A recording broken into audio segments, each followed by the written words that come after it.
Okay, today we're going to look at final grade averages, and this is going to deal with weighted averages. This is something that you hopefully have some experience with, seeing how every class you've taken so far deals with weighted average, especially in Frisco ISD. So there's two grading systems. We have grading system 1, we can read through that, and we have grading system 2. And number 1 is asking us if these are our averages for each one of those, our test, final, homework, and class participation.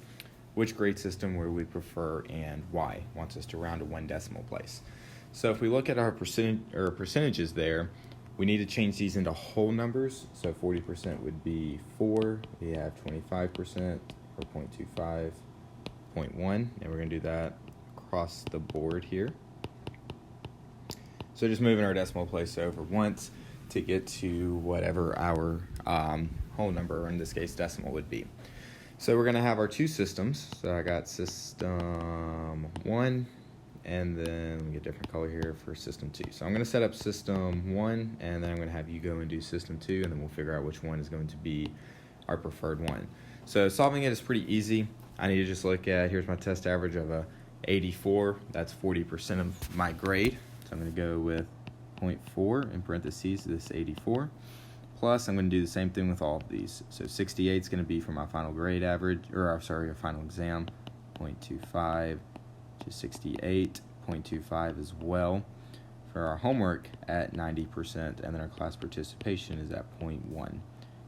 So I can plug all of that into a calculator, and whatever number I get is going to be my grade point average. So I want you to go and do system 2, and then compare the two and pick which grading average is best for you if this were your grade. So go ahead and pause and do that.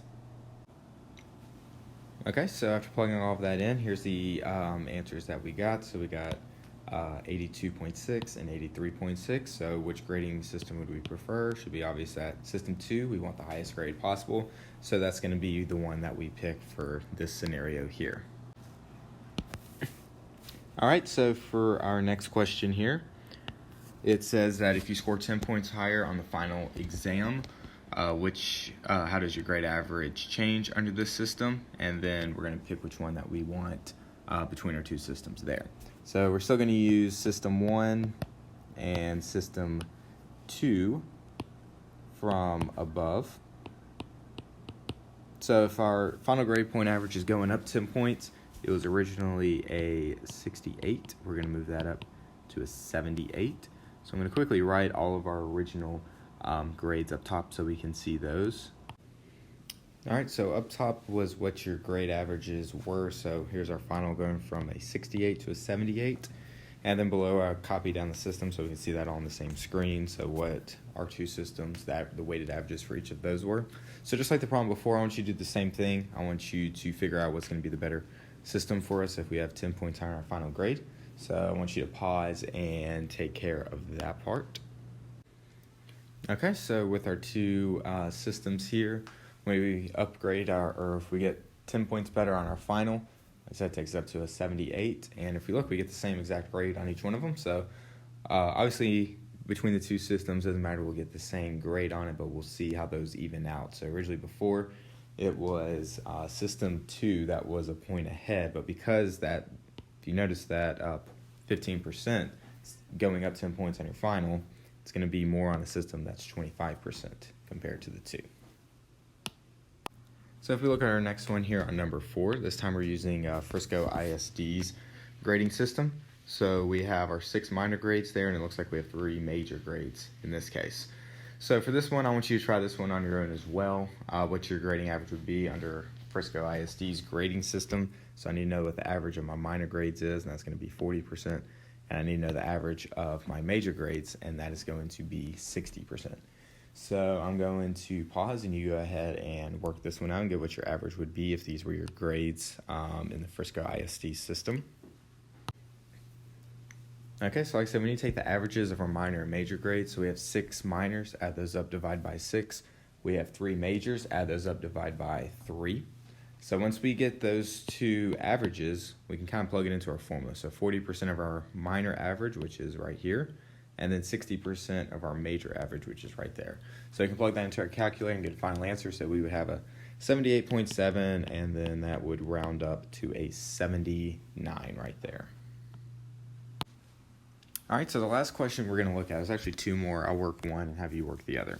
So number 5 says your averages are the following. So we have our minor grades, we have a 90 average. And then with our major, we have a 75 on one of them. So A and B asked what are the lowest percentage that we can get that could round up. So a 90 is technically the lowest A that we can get, but if you get a 98.5, that rounds up to a 90. Same concept here with our B, that's going to round up. So an 80 would be a B, or the lowest B that we could get, but we can get a 79.5 for that. So what each of these last two questions are asking is what is the lowest major grade we need on that last major grade that we will take to get a final average if we want at least an A and a B. So I'm going to walk through the process of how to get an A, and then I want you to try B. This is a little tricky. There's going to be a lot of algebra involved, so it's important that we remember our rules, specifically PEMDAS. Well, let's go ahead and get this problem set up. So I know that 40% of my grade is going to come from my minor grades. So that part right there should be easy. So now I know that 60% is going to come from my major grade, but I don't know exactly what number that's going to be at the moment. There's a few ways that we can work this problem out. There's not one way that's particular better than the other, so if there's a particular way that you like, you can do that way. As long as we get the right answer, that's all that matters.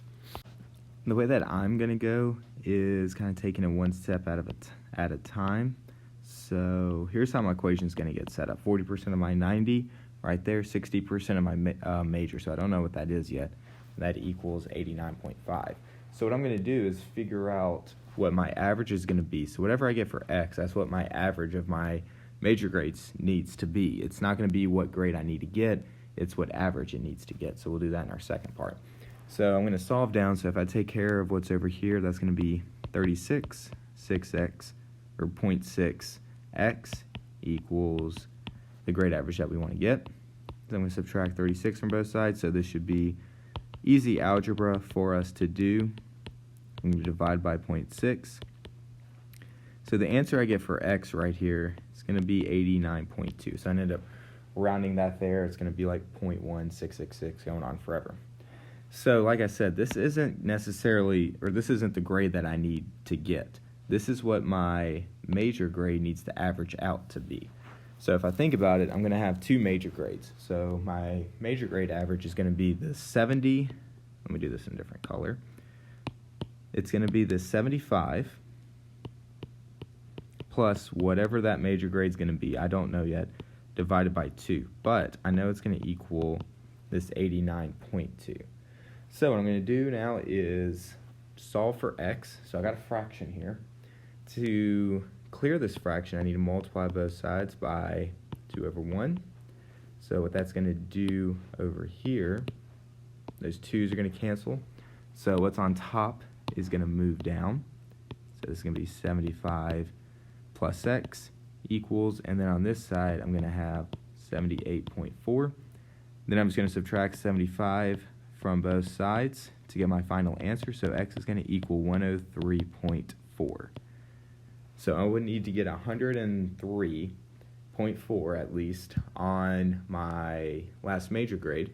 So when I average it back out, it's going to give me this number that I want here, this 89.2, and then that's going to give me this 89.5. So my final answer here is going to be 103.4. So it's a little more math that goes along with this, but it's still something that's doable. So I want you to try letter D down here. So the only difference is that we want at least a B. So we're going to have to set it up and set it equal to 79.5. So you're replacing this number right here with this. So I want you to try this on your own. So pause and get what the answer for that one is going to be. Okay, so here's our math for what we would need to get a B. So over there in pink was our setup there. So when I solve that down, I know that the average between my two major grades needs to be a 72.5. So set that equal, so it's going to be the same setup.